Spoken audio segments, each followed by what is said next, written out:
हरे कृष्णा। तो आज हम पढ़ने वाले हैं अध्याय 4 दिव्य ज्ञान, श्लोक संख्या 39, 4.39। श्रद्धावान लभते ज्ञानम तत्पर संयतेन्द्रियः ज्ञानम लब्ध्वा पराम शांतिम चिरेण अधिगच्छति। जो श्रद्धालु दिव्य ज्ञान में समर्पित हैं और जिसने इंद्रियों को वश में कर लिया है, वह इस ज्ञान को प्राप्त करने का अधिकारी है और इसे प्राप्त करते ही वह तुरंत आध्यात्मिक शांति को प्राप्त होता है। तात्पर्य शिल प्रभुपाद के द्वारा। प्रभुपाद की जय। श्री कृष्ण में दृढ़ विश्वास रखने वाला व्यक्ति ही इस तरह का कृष्ण भावना भावित ज्ञान प्राप्त कर सकता है। वही पुरुष श्रद्धावान कहलाता है जो यह सोचता है कि कृष्ण भावना भावित होकर कर्म करने से वह परम सिद्धि प्राप्त कर सकता है। यह श्रद्धा कृष्ण भावना भावित होकर कर्म करने से वह परम सिद्धि प्राप्त कर सकता है। यह श्रद्धा भक्ति के द्वारा तथा हरे कृष्ण कृष्ण कृष्ण हरे हरे, हरे राम राम राम हरे हरे मंत्र के जप द्वारा प्राप्त की जाती है, क्योंकि इससे हृदय की सारी भौतिक मलिनता दूर हो जाती है। इसके अतिरिक्त मनुष्य को चाहिए कि अपनी इंद्रियों पर संयम रखे। जो व्यक्ति कृष्ण के प्रति श्रद्धावान है और जो इंद्रियों को संयमित रखता है, वह शीघ्र ही कृष्ण भावनामृत के ज्ञान में पूर्णता प्राप्त करता है। श्री प्रभुपाद की जय। तो जैसा कि आप सभी ने बताया, पिछले श्लोक में जो हमने चर्चाएं की थी वो हम आप सब ऑलरेडी बता चुके हैं। तो आज का ये जो श्लोक है उसी श्रृंखला में भगवान क्या कह रहे हैं कि जो श्रद्धालु दिव्य ज्ञान में समर्पित है और जिसने इंद्रियों को वश में कर लिया है, वह इस ज्ञान को प्राप्त करने का अधिकारी है और इससे प्राप्त करते ही वह आध्यात्मिक शांति को प्राप्त होता है। देखिए आउटकम भी बता रहे हैं भगवान कि क्या मिलता है उसको। शांति मिलती है, आध्यात्मिक शांति। जो जस्ट एकांत, जैसे हम शांति किसको मान लेते हैं, एकांत में बैठ गए तो इसको शांति मान लिया, शोर शराबा हो रहा है, नहीं। आध्यात्मिक शांति मतलब जो अंदर शोर है व्यक्ति के, इच्छाओं का शोर, गुस्से का शोर, अलग अलग तरह के उसके अंदर शोर रहते हैं, वो सब शांत हो जाते हैं। वो जान लेता है कि मेरी स्वाभाविक स्थिति क्या है, मेरी वास्तविक स्थिति क्या है, और सिर्फ एक ही चीज का वो अनुभव करता है, और वो है आध्यात्मिक आनंद। केवल शांति प्राप्त नहीं होती है, आनंद का अनुभव करता है। लेकिन आज यहाँ चर्चा क्या है, इस श्लोक के माध्यम से शिल प्रभुपाद और भगवान बता रहे हैं कि पहले तो पिछले श्लोक में कहा कि ये ज्ञान मिल जाता है व्यक्ति को यदि पुण्य कर्म हो, लेकिन उसकी कुछ अनिवार्य योग्यताएं भी हैं। कोई गुरु के समक्ष गया, तद विधि परिपातेन परिप्रश्नेन सेवया। गुरु से ज्ञान मांग रहा है वो, विनम्र होकर। गुरु ने उसको प्रसन्न होकर कहा भी कि ठीक है, मैं तुम्हें ज्ञान प्रदान करूंगा। वो शरणागत भी हो गया गुरु के। लेकिन शरणागत व्यक्ति योग्य है या नहीं है, ये भी देखना पड़ेगा। तो योग्यताएं हैं क्या? गुरु तो देना चाह रहा है, शिष्य लेना चाह रहा है ज्ञान, लेकिन क्या वो ज्ञान वास्तव में काम करेगा? वो कब काम करेगा? जब कुछ बेसिक क्वालिटीज या योग्यताएं जो हैं उस शिष्य के अंदर या साधक के अंदर हो, जो उस दिव्य ज्ञान को ग्रहण करना चाहता है। तो क्या है वो? पहली है श्रद्धा, द मोस्ट इंपॉर्टेंट। यहाँ पे श्रद्धा की भी बात कह रहे हैं ना भगवान। तो क्या है? जो श्रद्धालु, श्रद्धालु मतलब उसके हृदय में श्रद्धा होनी। श्रद्धालु किसको कहते हैं? इसके हृदय में श्रद्धा होती है। तो पहली योग्यता है इस ज्ञान को धारण करने की या इसका पचन करने की, कि व्यक्ति श्रद्धावान होना चाहिए, उसके अंदर श्रद्धा होनी चाहिए। दूसरा जो क्वालिटी है सबसे इम्पोर्टेंट, वो है तत्परता। जैसे तत्परता बोलेंगे, सिंसियरिटी है, सिंसियरिटी और गंभीरता। गंभीरता यानी सीरियसनेस। सीरियसनेस और सिंसेरिटी उसके अंदर होनी चाहिए। और तीसरा है इंद्रिय निग्रह, जिसकी बात यहाँ पर भगवान भी कह रहे हैं, प्रभुपाद जी भी कह रहे हैं। इंद्रियों को वश में कर लिया है जिसने, इंद्रियां वश में रखता है जो व्यक्ति, तो शरणागत होने के साथ साथ जो व्यक्ति शरणागत हो रहा है, यदि उसके अंदर ये तीन बेसिक क्वालिटीज हैं, तो फिर वो गुरु जब ज्ञान देता है तो वो उसको ग्रहण कर सकता है, वरना मुश्किल होगा। तो श्रद्धा, बात अगर हम देखते हैं श्रद्धा की, श्रद्धावान लभते ज्ञान, हमने पहले पढ़ा था। जब कोई व्यक्ति श्रद्धावान होता है तो वो फिर ज्ञान प्राप्त कर पाता है। लेकिन जिसके पास श्रद्धा नहीं होती, वो सिर्फ तर्क में उलझ के रह जाता है, जैसे हमने चर्चा की थी, वो तर्कों में उलझा रहता है। जबकि आध्यात्मिक विषय क्या है? विश्वास का विषय है, विनम्रता का विषय, विनम्रता से उसको ग्रहण करने का विषय है। लेकिन जब लोग तर्क पर आ जाते हैं तो फिर बड़ा मुश्किल है, श्रद्धा नहीं होगी। बहुत लोग क्या है, देखो आप, जब भगवान श्री कृष्ण की लीलाओं को सुनते हैं और जब कोई बताते हैं कि भगवान ने 7 वर्ष की आयु में अपने बाएं हाथ की सबसे छोटी उंगली के नाखून पर संपूर्ण गोवर्धन पर्वत उठा लिया, वो भी 7 दिन लगातार, कहता है ये संभव ही नहीं है, ये सब कहानियां हैं, माइथोलॉजी है, मिथ, माइथोलॉजी में मिथ है, ये सब झूठी कहानियां लोगों को लुभाने के लिए बना रखी है, विश्वास नहीं है।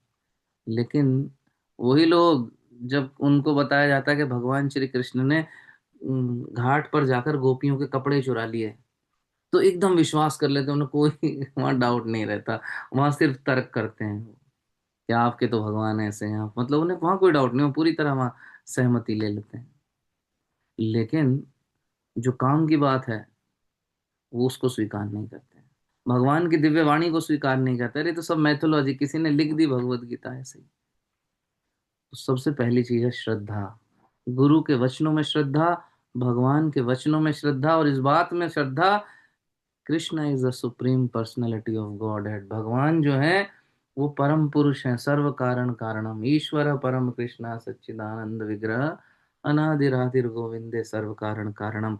जिस व्यक्ति को ये विश्वास नहीं है, ये दिव्य ज्ञान उसके लिए नहीं है, चाहे वो बुद्धि में आइंस्टाइन जैसा शार्प माइंडेड क्यों ना हो, ये ज्ञान उसको समझ आने वाला नहीं है, उसकी बुद्धि में जाएगा ही नहीं ये चीज।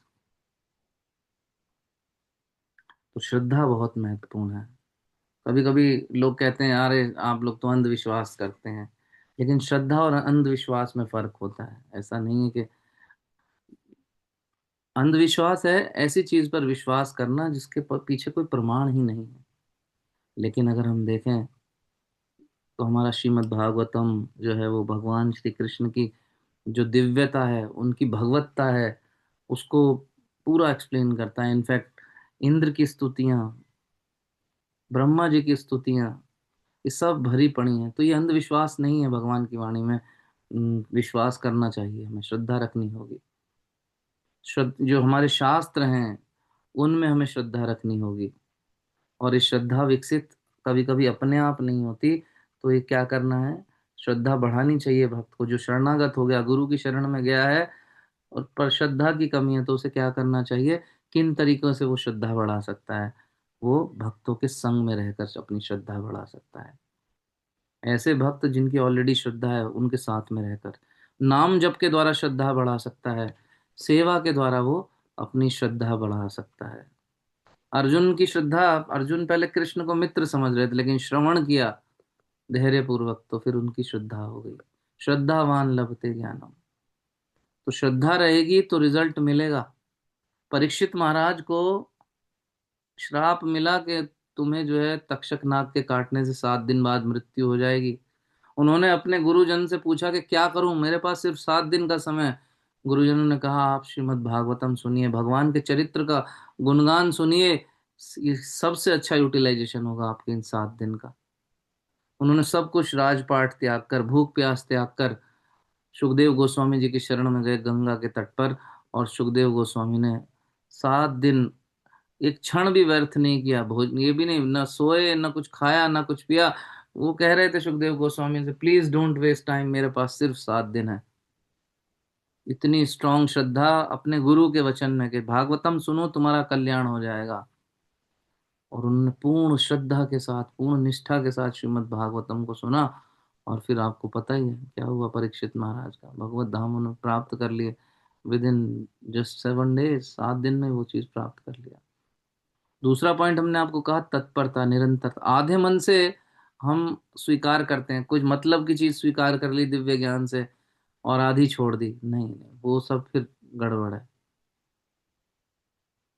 फिर आधे मन से स्वीकार करने से नहीं चलेगा। और दूसरी चीज है गंभीरता के साथ साथ सिंसियरिटी, और दूसरी निरंतरता, कंसिस्टेंसी। अब हम लोग क्लास में आ रहे हैं, आज क्लास हमने सुन ली, भगवान की दिव्य वाणी सुन ली, चौथे अध्याय का 10वां श्लोक सुना। उसके बाद जब देखा टाइम मिलेगा तब आएंगे, जिस दिन टाइम मिला उस दिन आके सुन रहे हैं। कब? फिर चौथे अध्याय का 25वां श्लोक सुन लिया 15 श्लोक बाद। तो कंसिस्टेंसी नहीं आएगी। तो ऐसे में ये क्या दिखा रहा है कि व्यक्ति बहुत सिंसियर नहीं है, गंभीर नहीं है इस दिव्य ज्ञान के प्रति। सरेंडर भी है कि मैं सुनना चाहता हूँ, गुरु के शरणागत भी हो गया कि हाँ मुझे अच्छा लगता है सुनना। लेकिन अगर कंटिन्यूटी नहीं होगी, श्रद्धा है पर कंटिन्यूटी नहीं है, तो गड़बड़ हो जाएगी। अब वही परीक्षित महाराज अगर बीच में उठ के चले जाते, वही चलेगा। इसका नोट है, परीक्षित महाराज बीच में उठ के चले जाते तो सोचिए क्या होता। कि ठीक है, थोड़ा अब आज थक गए, 2 दिन की कथा हो गई, काफी हो गई, अब बाद में देख लेंगे, अब कल देखते हैं। तो नहीं होता फिर वो चीज। तो तत्परता बहुत जरूरी है, कंटिन्यूटी। उससे क्या है, रिजल्ट अचीव करने में जो है आसानी होती है। एक छोटा सा बालक था ध्रुव। अब ध्रुव महाराज को उसके पिता ने हटा दिया कि हटो, ध्रुव के भाई को जो है अपनी गोद में बिठाया। ध्रुव को लगा कि मेरे पिता जो है, मुझे इनसे भी बड़ा राज्य चाहिए। माँ से पूछा कौन दे सकता है, बोले भगवान विष्णु। चले गए जंगल में तपस्या करने के लिए। नारद मुनि ने भी कहा रहने दो, नहीं माने। उनकी सीरियसनेस और देखिए, और सिंसियरिटी देखिए, तत्परता देखिए कि नहीं मुझे तो ये अचीव करना ही है, मुझे पाना है। जंगल में गए और किस लेवल की तपस्या करी। सबसे पहले उन्होंने भोजन, पहले भोजन पे थे, फिर भोजन का भी त्याग कर दिया। फिर पेड़ पौधों की पत्तियां खाकर रहने लगे, फिर वो भी त्याग दी। फिर केवल सांस लेकर वो जीवित रहते थे। इस तरह पूर्ण तपस्या में लीन हो गए। मात्र 6 महीने में भगवान प्रकट हो गए, सोचिए। ये गंभीरता जब होगी तो ये दिव्य ज्ञान हृदय प्रकाशित हो, फिर वो इस ज्ञान को जो है वो ग्रहण कर पाता है। तीसरी बात कही थी हमने, इंद्रिय निग्रह। इंद्रिय निग्रह का क्या मतलब हुआ? मन, स्पेशली मन और इंद्रियां जो है उसके नियंत्रण में रहे, तो हृदय में वो ज्ञान को धारण कर सकता है। वरना मुश्किल है। अगर इंद्रियां और मन अनियंत्रित हैं तो क्या होगा, भगवान जो कह रहे हैं वो बात मानेगा नहीं, संयम नहीं रख पाएगा। भगवान जो बात कहेंगे कि 16 माला जप करो, वो कहेगा नहीं नहीं, मन ही नहीं करता। हालांकि भगवान 16 माला जप करने के लिए नहीं कहते कहीं भी, गुरु कहते हैं। गुरु में भी भक्ति सिद्धांत महाराज अपने शिष्यों को 64 माला करने के लिए कहते थे, खुद 192 में कर रहे थे, शिष्यों को 64 कहते थे। और प्रभुपाद जी ने अपने शिष्यों को 16 कहा। उन्हें पता है ना कि हमारी हालत कैसी है। 16 में भी हम लोग कभी कभी क्या करते हैं, मन नहीं करता। तो क्या है, मन नियंत्रण में रखना पड़ेगा, ये बहुत आवश्यक है। और या फिर मन जब हो भी कैसा रहा, एक हाथ में माला और दूसरे में चल रहा होता मोबाइल, इंस्टाग्राम भी देख रहे हैं हम, अपडेट्स भी देख रहे हैं, मोबाइल का बिल भी जमा हो रहा है इधर जब भी चल रहा है। तो ये सब ऐसे वाला नहीं करना है। तो क्या है, हमें अपने मन को और इंद्रियों को नियंत्रण में रखना पड़ेगा। अगर मन और इंद्रियां अनियंत्रित रहेंगी तो जो दिव्य ज्ञान है, इसको पूरी तरह से हम लाभ नहीं ले पाएंगे। कभी इसका पालन करेंगे, कभी पालन नहीं करेंगे, तो उसमें गड़बड़ हो जाएगी। बहुत स्ट्रांग रहना आवश्यक है, इंद्रियों को बिल्कुल पकड़ के रखना हमें जरूरी है। तब भगवत प्राप्ति जो है हम इजीली पा सकते हैं, तब हमें शांति प्राप्त होती है, तब भगवान वास्तव में रक्षा करते हैं। जैसे प्रहलाद महाराज की रक्षा की, हिरण्यकशिपु ने कितने आक्रमण किए। तो फिर यही होगा कि जो बाधाएं आएंगी जीवन में, जब ये 3 गुण जो हैं भक्त के अंदर होंगे, वो गुरु के पास भी गया, गुरु भी तैयार हैं, उसके अंदर समर्पण भी है और ये तीन क्वालिटी भी हैं, तो फिर क्या है, वो विचलित नहीं होगा। जिस प्रकार बहुत सारा जो है कष्ट दिया गया प्रहलाद महाराज को, लेकिन प्रहलाद महाराज विचलित नहीं हुए। और इस हद तक भगवान बाध्य हो गए प्रहलाद की बात मानने के लिए कि अन्य जितने भी अवतार हुए वो भगवान की इच्छा से हुए। भगवान ने समय डिसाइड किया कि कब मैं जन्म लूंगा, कब प्रकट होऊंगा, कहाँ प्रकट होऊंगा, किस देश में, किस स्थान पर। लेकिन प्रहलाद के केस में ऐसे बंधे प्रहलाद के प्रेम में जो है भगवान, कि भगवान डिसाइड नहीं किए। प्रहलाद को बोलना था कि भगवान कहाँ से प्रकट होंगे। क्या इस खंबे में है तेरा भगवान? हाँ है। क्या इस खंबे में है? हाँ है। तो जहां प्रहलाद महाराज कह देंगे इस खंबे में, भगवान को उस खंबे से निकलना। सोचिए, एक बार महाराज जी का मैं लेक्चर सुन रहा था कि प्रहलाद जब बार बार कह रहे कि इस खंबे में, हाँ इस खंबे में, तो लग रहा है शायद नरसिंह देव अंदर ही अंदर कभी इस खंबे में आते होंगे। अरे अरे, इधर से नहीं निकलना, अब इधर से आना होगा, इसमें आ गए, इसमें आ गए। तो सोचिए, इतना बड़ा व्यक्ति, भगवान से बड़ा कोई व्यक्ति हो सकता है क्या? वो इशारों पर नाच रहा है, किसके? एक भक्त के। बालक कितना छोटा सा, 5 साल का छोटा सा बालक, वो जिधर कह रहा है कि इससे निकलेंगे वहां से निकलेंगे।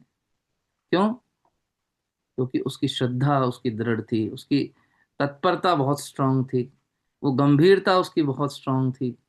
और साथ ही साथ अपनी सारी इंद्रियों को उसने भगवान की सेवा के लिए लगा दिया, अपनी सारी एनर्जी भगवान को पाने के लिए लगा दी, और किसी भी परिस्थिति में वो विचलित नहीं हुआ। तो जब ये सब लक्षण एक भक्त अपने अंदर लेके आता है, तो ये दिव्य ज्ञान प्रकट होता है, क्योंकि ये दिव्य ज्ञान अभिन्न है। There is no difference. भगवान की वाणी में और भगवान में कोई फर्क नहीं है। तो जो मुख से भगवत गीता का श्लोक बोलता है, कानों से सुनता है और अपने अंदर चेतना में उसका मनन करता है, ये समझिए वो कृष्ण का संग लिए हुआ है। ये जो ट्रांसेंडेंटल साउंड है इन मंत्रों की, that's non non different from Krishna himself. Krishna और उनकी वाणी में कोई भेद नहीं है।